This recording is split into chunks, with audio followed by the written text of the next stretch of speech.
Welcome to The Soft Life with me, Candy Washington, where we explore all things self-love, manifestations, and relationships with a cheeky dash of pop culture news.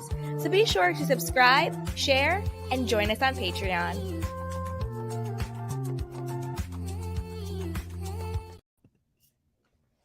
Hello, everyone, and welcome back to the Soft Life podcast with me, Candy Washington, and I cannot wait to help you lead a more joyful life. But before we dive into today's episode, which is part 2 of the Art of Quiet Confidence, I'm giving you 5 additional ways to really tap into your inner power and learn to trust yourself and have an unshakable confidence. If you missed part 1, go back and listen to it after this. And yeah, because I give you 5 additional tips on that. But before we dive in, as always, if you need additional support on your journey, you can grab our free self-love guide. We have courses down below on manifestation, self-love, lifestyle design. We have our Patreon community. Don't forget to grab some merch. We have our Soft Life merchandise line, which is pretty cool. And then also be sure to subscribe. So with that, let's just go and dive right on in. So part 2 of the Art of Quiet Confidence.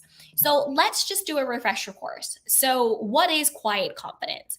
Quiet confidence is an inner knowingness. It's being grounded. It's a stillness and a trust within yourself and of yourself. It's not about being the loudest person in the room, the flashiest person in the room. It's not about being like, no, I got this no matter what. It's not about any of that stuff. It's more just about being rooted and grounded in who you are and knowing that no matter what happens, no matter what they do, no matter what they don't do, you have your own back. It's a confidence within yourself. It's a relationship of trust within yourself. It's an energy. It's a vibe. Like, you know, when someone just walks in the room and they're just like, what? They don't have to say a word. They don't have to flash, do this, and that. It's just a knowingness. It's just an energy. It's a vibe. That is what that quiet confidence is, where you just know who you are. Okay, so now let's dive into 5 ways to tap into that knowingness and tap into that power. So the first way is to slow down. I want you to master the art of slowing down. People who are confident, people who are cool, people who have that inner knowingness and power, they're not in a rush. They're never rushing, but yet they're never late, right? They're never running late. Slow down. Not only slow down when you are getting ready to do something, but slow down just in general. You know, when you're talking to someone, be present, look them in the eye, listen to them. Focus on what you're saying, actively listen, slow down in the conversation. Don't be darting this, don't dart looking around the room, who do I want to impress other than this person? And, don't interrupt and don't just wait to respond, but like slow down, breathe, be present, Not only does this stillness and this presence and this slowing down, not only does it activate your inner confidence, but it relaxes you.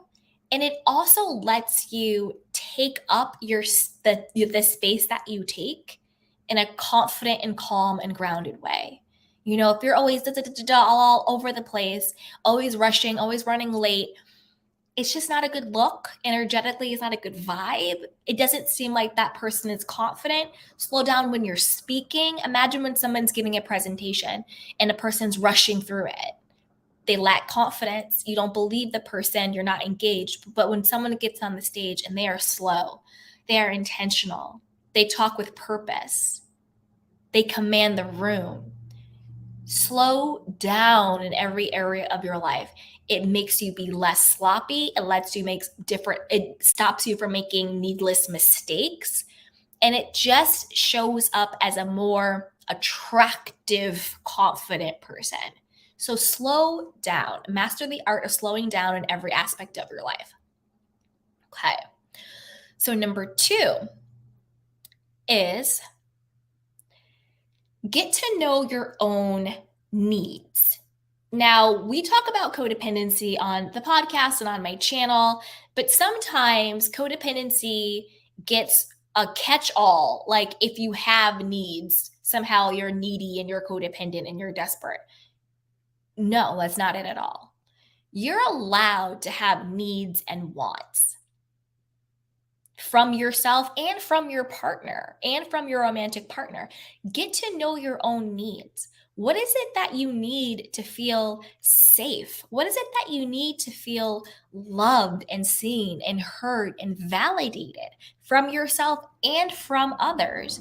And then really learn how to communicate what your needs are in a healthy and effective way. Just because you have needs from other people does not make you codependent.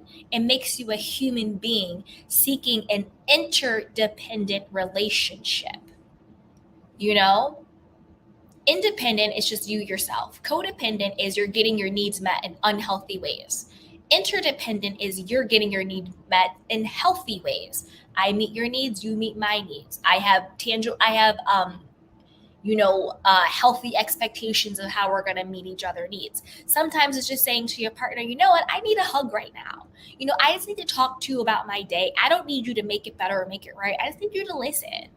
Or I just need a snuggle. I just need a hug, or whatever it is. Or you know what, I just need to spend tonight by myself. I just need to be on my own. Or I just really need you to come over and just sit with me and watch TV. That would make me feel better. That would make me feel safe. That would make me feel whatever. It is okay to have needs, and confident people know that. They own their humanity. They own the fact that they have needs. They have discernment to know who are people that are safe that can help me meet my needs. And then they communicate what their needs are in healthy ways. Unhealthy ways, passive aggressive, people pleasing, manipulation. All of those are unhealthy ways to get your needs met. And then you don't even end up getting your needs met because you're using all of these weird tools and tactics and manipulation strategies. When if you could just say, hey, you know what? In this moment, this is what I need. And are you able and willing to give it to me? And if that person says yes, cool. And if that person says no, also cool. Because then you are confident and trusting in yourself that now you know it's okay if this person cannot meet that need. I will either figure out how to meet it myself, or I will find someone who can meet it.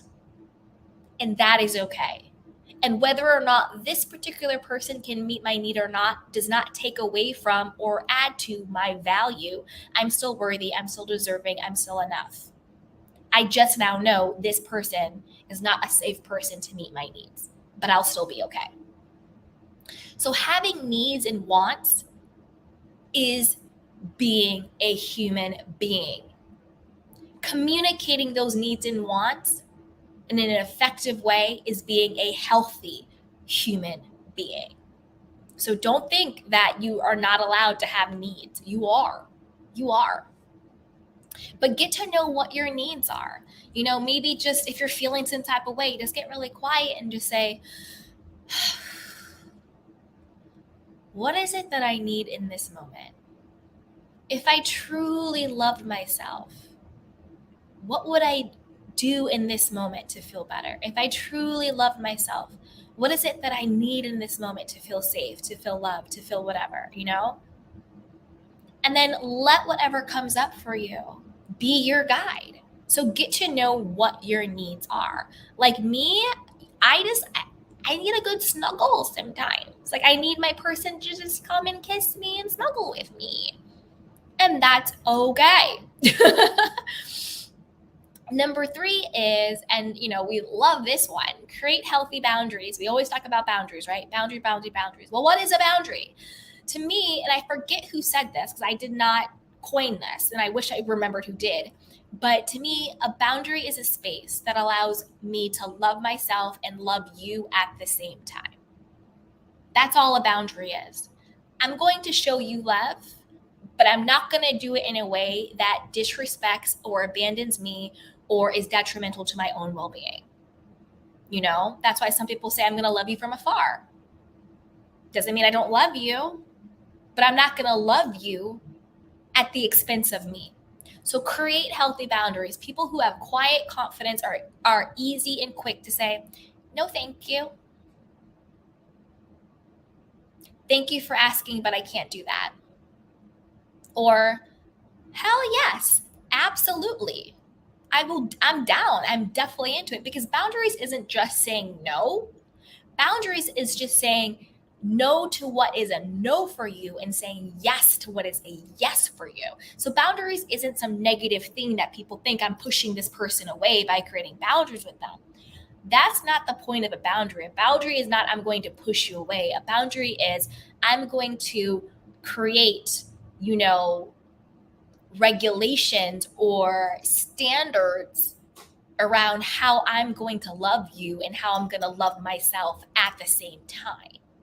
It's not about I'm getting, and unfortunately sometimes it is that you can't be in my life anymore. But that's not all boundaries are, And also create healthy boundaries with yourself. You know what? I really want to start going to bed at 5 o'clock. Or not that at 5 o'clock. You guys, it's been a long day. I really want to start going to bed at 9. But yet you keep going to bed at midnight or 1 o'clock. You're disrespecting your own boundary that you had for yourself. So create healthy boundaries with yourself and with others, because that truly is a hallmark of a confident person. Confident people will create a boundary real quick, and truly confident people will enforce it, because it's not up to the other person to respect your boundary. It is up to you to enforce and reinforce, if somebody wants to test it, your boundary. You can't be like, this person disrespected my boundary. Did you let them? Did you allow them? And if you did, guess what? Okay, cool, you did. Now make the same boundary or a different boundary that's more applicable, and now reinforce that. Don't think just because you're a human being and you're not perfect that you let someone disrespect your boundary, now you're no longer allowed to reinstate the boundary. That's not true.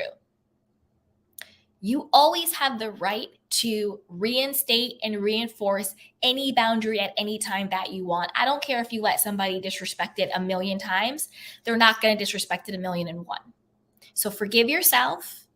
Shake off any self-criticism. You're a human being. You made a mistake, whatever.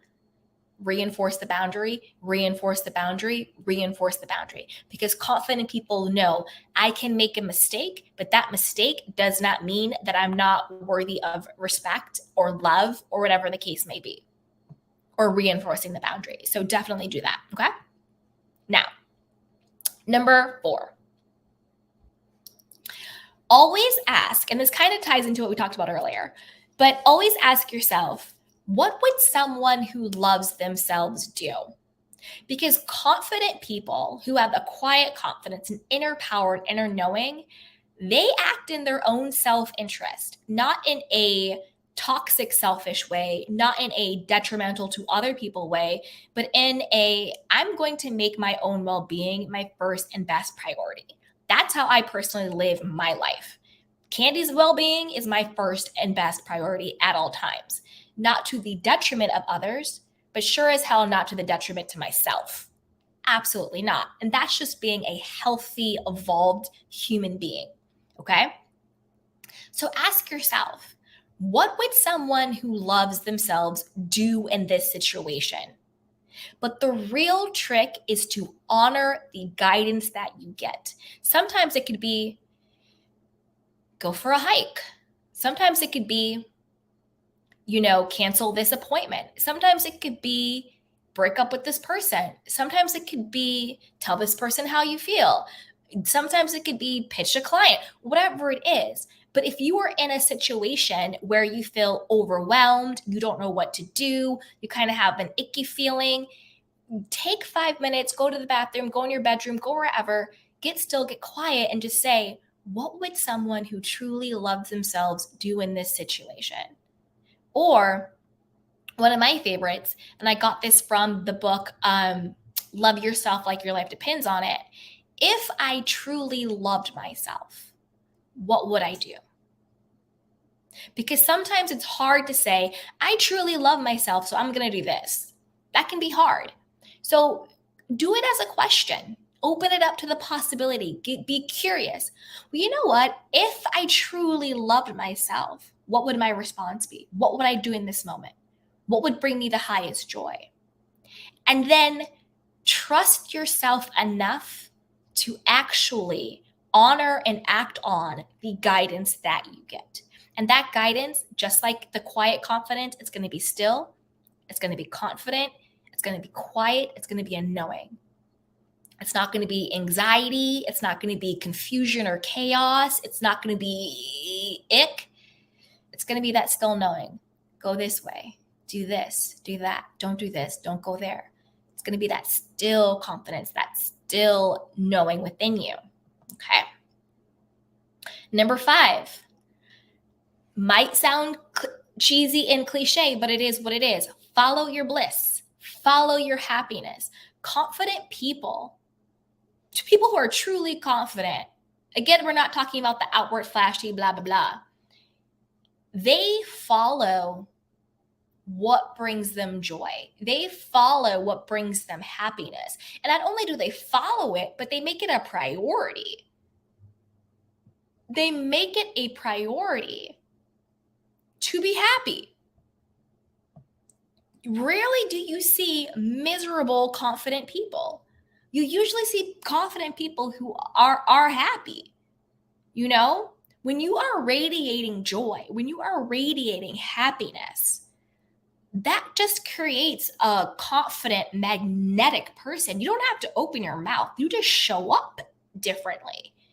You know, when you're truly happy, when you're truly in your joy, that brings you an unshakable confidence.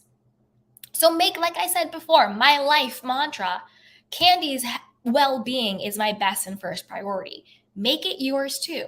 What is your well-being first and best priority? Follow your own happiness. Follow your own bliss. Follow what lights you up. Follow your own joy. It's not being selfish. It's not. It's showing gratitude for the one life that you have been given. I truly believe life is meant to be enjoyed. We're meant to be happy. We're meant to be fulfilled. But the only way you're going to get there is if you start choosing to prioritize your own happiness and your own joy and your own well-being. So there you have it. Those are my 5 additional ways. This is part 2 of the Art of Self-Confidence. Check out part 1 if you missed it. And as always, if you need additional support, we have our free self-love guide. We have our courses down below on manifestation, self-love, lifestyle design. Join our Patreon community, shop the Soft Girl merch line, and don't forget to subscribe, like, and share. So with that, you guys, take care of yourself and each other, and I'll see you next time. Welcome to The Soft Life with me, Candy Washington, where we explore all things self-love, manifestations, and relationships with a cheeky dash of pop culture news. So be sure to subscribe, share, and join us on Patreon.